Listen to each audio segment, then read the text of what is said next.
حضور جمع شما بزرگان و جامعه اکادمیک را در ششمین دور برگزاری مسابقه برنامه نویسی ICPC خوش آمدید گفته و خیر مقدم عرض می کنم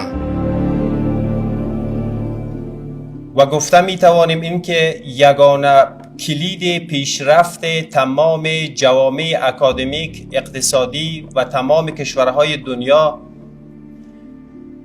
پیشرفتشان در دست تکنولوژی و مهارت‌های تکنولوژی است.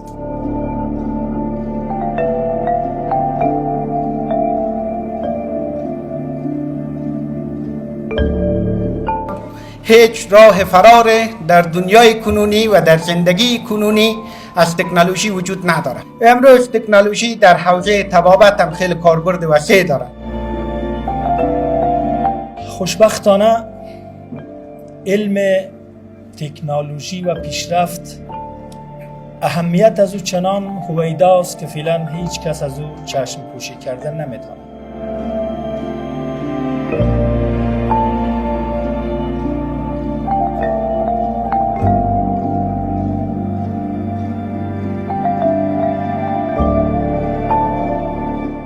سلام، نظیر عزیزی هستم از پانتون کاتب. امروز آمدیم به خاطر افتتاحیه امتحان ICPC که توسط پانتون کاتب برگزار شده بود و از امکانات راضی هستیم. سیستم درست کار میکنه و تشکر.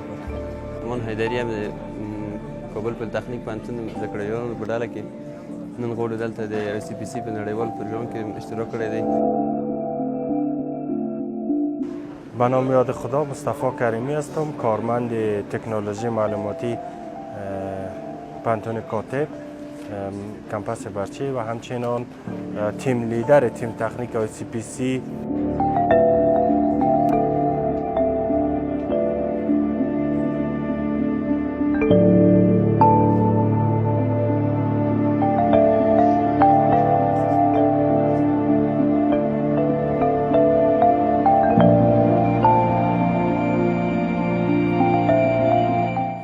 همانطور که میدانید مسابقه برنامه نویسی ICPC یکی از مسابقات معتبر و جهانی هست که 47مین سال است که در سطح دنیا برگزار میشه و برای 6مین بار است که پانتون کاتب این مسابقه را در افغانستان برگزار میکنه و امروز هفتم میزان 1402 مصادف است با 29 سپتامبر 2023 از پانتون‌های مختلف شهر کابل و ولایات افغانستان از 16 پانتون دولتی و خصوصی در اینجا مسابقه دهنده داریم.